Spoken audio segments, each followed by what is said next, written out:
Despite Moro being over and done with, the leaks. Oh, the leaks are still with us, but never mind that. We've got to tie up some loose ends.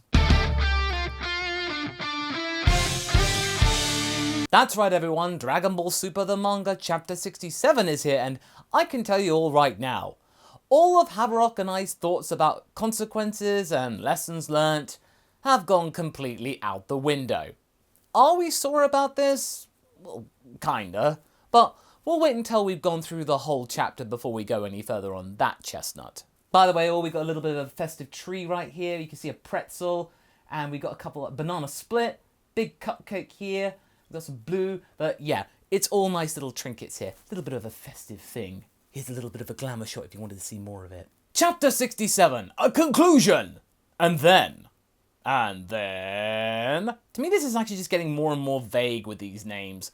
Gone are we from just names, and we're getting simple starts of sentences.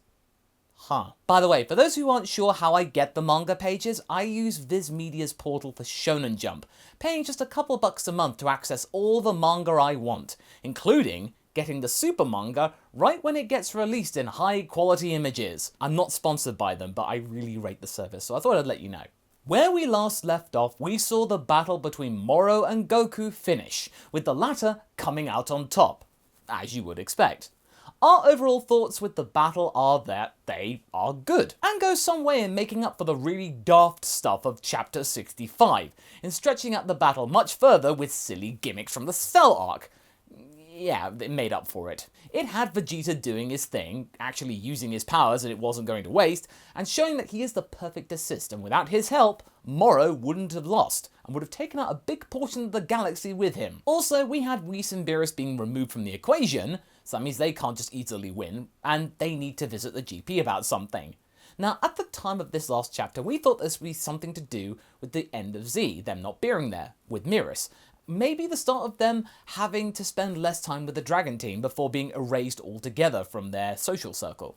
With Moro gone now though, this chapter will most likely just be spent tying up loose ends and the like, clean-up duty. Or so you might think. We're not messing about here. This chapter has the start of the next arc already. We immediately start with Krillin, like we thought he would, completely forgetting the fact that Goku had given Moro a senzu bean, and is doing his usual thing of thinking his best friend is the best thing since sliced pan. Yay, Goku, he's the greatest! Yamcha is more accurate than Krillin for once, in this panel. At least Vegeta is looking suitably nettled whilst the rest of the cast are cheering for Goku mindlessly almost. Even the Ardratians are doing so, and they know what Goku's like and everything to do with the battle. And sure enough, the prince is doing his thing of being angry, blah blah blah, power too strong, explain! But Goku's got nothing, so we can see more of Jeets looking very assuredly angry. This is the Vegeta we know. Meanwhile, we have a sad farewell to the Grand Supreme Kai, as he says goodbye to Oob, having said they are related in some shape or form. And also, don't think that Oob will suddenly remember who this guy is and will continue to remember. This guy, Oob, is 5 years old in this saga, so he's not likely to recall this encounter fully. His later self probably assuming it's a dream or an imaginary friend. How many of you out there, honestly, remember things this vividly that happened when you were 5, save from core memories? Sure enough, Oob immediately thinks it was all a dream, and the Grand Supreme Kai disappears, leaving Boo here with no memory of his time as the deity at all, and typically, Boo hungry. It was like he was just asleep throughout all of it. Right when Dende was about to geek out over him. Oh, so close, Dende. I have to admit, I did find this really funny. Dende was asking so many questions and boop. Later on, of course, we get a nice montage of the gang eating their way out of a good fight at Hercule's place. And of course, we get some shots of Pan, finally seeing her after what seems like eternity, the kids eating, and then the Pilaf gang there for some reason because, hey, they were there one time. This being the end of the saga, of course, we've also typically getting to see Goku cleaning things up, such as taking Esker, the little Namekian dude, back to New Namek so we never see him again, and then the planet Zune randomly gets highlighted again, when their planet and many others are brought back to life thanks to Porunga, when Shenron is far too inconvenient. A little time later at Galactic Patrol, the Galactic King is going full Star Wars with the medal ceremony. Seriously, if you just put the ending music to episode 4 of Star Wars, it's pretty much uncanny. But also, wait, wouldn't these guys know who Majin Buu looked like and who he was? That wish back in the day for people to forget who Boo was didn't take into account people of other worlds outside of Earth. Here they're just accepting it. Well, I mean, it is the Galactic Patrol, to be fair. They're not exactly the smartest outfit out there. And also, Sophie, who hates Jarko, will find this funny. Despite Jarko being a supposed super elite, this medal he's gonna get will be his first in his entire career. Oh man, this makes the whole guy such an underachiever, you can't help but feel sorry for him. Goku grabs the parts of the king again because yucks, and a nice little nod to the Broly movie is added, with Vegeta being referred to as Vegeta the Fourth. Then all of a sudden, Meerus shows up. Now even Goku is shocked to see this, which is actually quite a good thing. He presumed, like all of us, that Meerus was gone for good, but we get our answer at once with a flashback to a few days ago. At least they're going to explain it. I will keep it short though. Meerus got lucky. The GP and the Cosmos would have erased them altogether, and they actually did. But then he stepped in at the last minute and saved Meerus' consciousness from complete erasure, reviving him back again as a mortal being. The thing that Meerus wanted all his life anyway, to be immortal. Amortal, not immortal. Well, Meerus will now live and die like any other planet dweller. I guess this was a good way to ensure that Whis didn't get erased too, because Whis is too popular. He could have been erased. We even see Shin of all people stepping up and doing something quite brave, offering his life for the cause. A discreet little nod to the days of Dragon Ball AF, when Kibito Kai did a similar thing. This time Beerus calling out how dumb this is now, because we now know the trope that they are connected. But a penalty needs to be dealt with still, and that is to play with Zeno, since two of his guardians have been given time off to chill at a nearby hot spring. Now, if you are getting annoyed by this is pure Dragon Ball humour. It's to be expected, really. It's realistically part of the lore and the DNA of the show, even if it does make Haverock and I a little bit down in the dumps. Now, despite Beerus rightly saying he had nothing to do with this, he and Shin are the ones getting the brunt of the punishment, with Whis getting away with it, just standing aside and reporting that everyone else is having a nice party with Meerus as well, which of course makes Beerus even more angry, and I'm sure he'll probably bring this up later. As the Zenos are busy yanking the cat's chain, we get to see a little bookend to the saga with a picture of Goku, Vegeta, Meerus, and the gang together. And I will say, this is actually a really nice shot and a way to surmise the arc of the Galactic Patrol, this being done properly. I really do hope they keep this in the anime. Sometime later, Jarko, along with one of his co-workers, are off to the Galactic prison to do some investigations.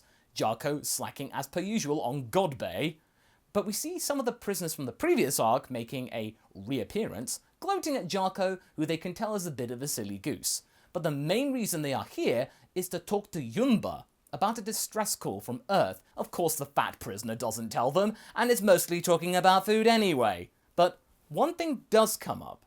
7-3 wasn't a prisoner, like the others, like we thought. They had actually stolen him prior to the events of the Moro arc, with the patroller assuming, wrongly, he was gone for good because Moro ate him. We cut to the crater there, and sure enough, 7-3 isn't dead. Half of his head is still there, and he is living. I mean, part of him is. He's slowly rebuilding himself with portions that survived the explosion, slowly kind of bringing it all together, combining his body. Then we see Jarko being Jarko, and it turns out he half-arsed the job and didn't check the crater properly. Because, hey, it's Jarko. But by the time they do get there, 7-3 is gone, and they think that, oh no, it turned out to be fine anyway. But his head is now fully reformed, and in the care of two guys with very cool hats. Months pass, and after Jarko and Kalamis' food trip from Earth is still going strong, a Master Goichi of another ship has recaptured 7-3, the original creators of the being, seemingly, and is now copying over the data collected to the other droids. What data this is exactly, we are not sure yet. Although we do find out that Sagambo was indeed the fellow, this was confirmed, who nicked 7-3 in the first place, which gives the guy more credence and importance in retrospect, and actually makes us all the more sad about the way he went out of the story. But we do know that these guys do intend to do bad things though with this, and the data copied, as well as the clones. Which then makes Granola and Oatmeal's debut all the more intriguing. Leaks assume that they were the outright bad guys, but they might not be. Or perhaps are other bad guys, maybe not the bad guys, it's too early to say. As to be expected, the guards are no match for Granola, part of a nutritious insurrection. In desperation, Goichi orders all the droids to be used against Granola, but this dude knows how to stop them, and immediately takes out their crystals like Meerus did with Moro. Now that we know that that weakness is a thing, and this has been confirmed by Granolah, this will definitely stop a 7-3, it does make the theory of that droid being a little less cool valid. But it does see that 7-3 does differ from the other clones. And of course Granolah is easily unopposed. He lays eyes on 7-3I, the one that we know, and this is where the chapter ends and the new saga begins. All in all, this chapter was a very good way to end the Moro arc, in that even though we had Meerus coming back, and we are starting to question the concept of death in Dragon Ball even more, it does have some lasting legacy at least here, in that, really, Meerus got what he wanted. Sort of. Perhaps that's why Meerus actively fought, and knowing the cosmos would erase him like that. He also had faith perhaps in that his father, the GP, knowing what his son's true desire was, would bring him back as a humanoid, with a regular lifespan, and thusly he could continue doing the job he loved doing, being in the Galactic Patrol. Whether he has the full gamut of powers though, is sort of uncertain. We know that he doesn't have the full angelic roster anymore, but we would like to see what kind of techniques he still has. But I would rather he had been completely removed though from the story, and properly disappearing, this being a massive lesson for Goku, but at the same time I am happy for him in that he has realised his goal, and it does sort of have some kind of a penalty tied to it, instead of him being back completely forgiven this one time. You know, the cosmos just deciding to look the other way, feeling frisky. Also, I am pleased that Goku didn't expect Meerus to show up like that. Usually, the Saiyan has a hunch that things like this would turn out okay from the get-go. So for this to come as a shock to him, that's kind of neat. One more though is that the penalty for Beerus and Whis. Well, Beerus alone more accurately. This is actually another good litmus test for those who might have grown up with Dragon Ball Z only, and those who actually expanded to Dragon Ball and the like. If this angered you entirely, then you may not understand what Dragon Ball is, and instead you think of the superhero Goku from Dragon Ball Z. It's not always about serious fighting though. Granted, Haverock and I are sad that our theory about this leading to further repercussions down the road later on, seemingly not going to happen, we do fully get the comedy behind this. Dragon Ball is meant to have comedic elements in it, so realizing that some of Zeno's attendants do have souls and they actually get vacation time to spend in hot springs is pure Toriyama-esque humour. It makes sense. And also is the idea of Beerus being ridden like a horse by Zeno. This is actually the ultimate punishment in the GP's eyes, having to play with Zeno. Despite the fact that Beerus did nothing wrong, and that Meerus going into fight was under Whis' watch. Oh well, it got a giggle at least, but also a mild, oh man. But don't worry, we'll get over it. What about everything else, I hear you ask? Well, the notion that instead of having some filler chapter in the second part of this tome, and maybe chapter 68, so a couple of months of bump, but now actually rather going into the next arc from the beginning, is actually a really refreshing idea. But I guess I sort of saw this coming in a way. With the Galactic prisoners around, there is far too much stuff to go off of to dawdle around with. Haverock and I actually presumed this several months ago, when the prisoners were first released and we got to know some of them. There would be more to this, surely, when Moro had been defeated. Sure enough, there is. 7-3 did indeed survive, and it turns out he is not the only one of 7-3, but he doesn't seem to be the main focus of this next bit. He is merely a trinket being sought after by the likes of this brand new cereal gang, Granolah and Oatmeal. By the way, a reminder, this is technically a few months after the Moro arc completed, so 7-3 managed to regenerate, but very slowly. He's got nothing on Piccolo, which might also imply that all the powers he's collected might be gone. He might have been just reset in terms of what powers he has. But it could also be that he doesn't have Piccolo's powers at least anymore. That remains to be seen. Is he just merely a stolen trinket, a creation of some other race? Or does he now have a purpose in life, now having been just thrown away as a puppet by Moro? Does he have feelings? Also, how much of 7-3 was left originally that it took a few months to get only half a head? Okay, now Granolah and Oatmeal. We don't really know much about them right now, but going from the original leaks a few days ago to now, we do know that they are not the ones who made loads of 7-3s and all. They are after just the one from the original creators that Sir Gambo had stolen from. Our 7-3. What purpose 7-3 and his clones had originally is unknown yet, but only the 7-3 we know is the focus at the moment. Is this for some other purpose that Granolah can make use of, or is this for something else? After all, Granolah is known in many of the press releases as Granolah the Survivor. Survivor of what remains to be seen.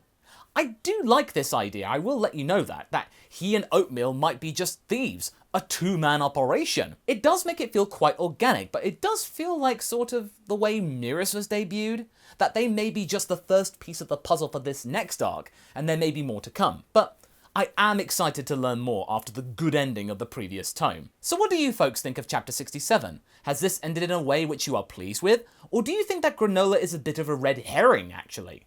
Let me know in the comments, and I shall see you next month for Chapter 68. Until then folks, catch you later!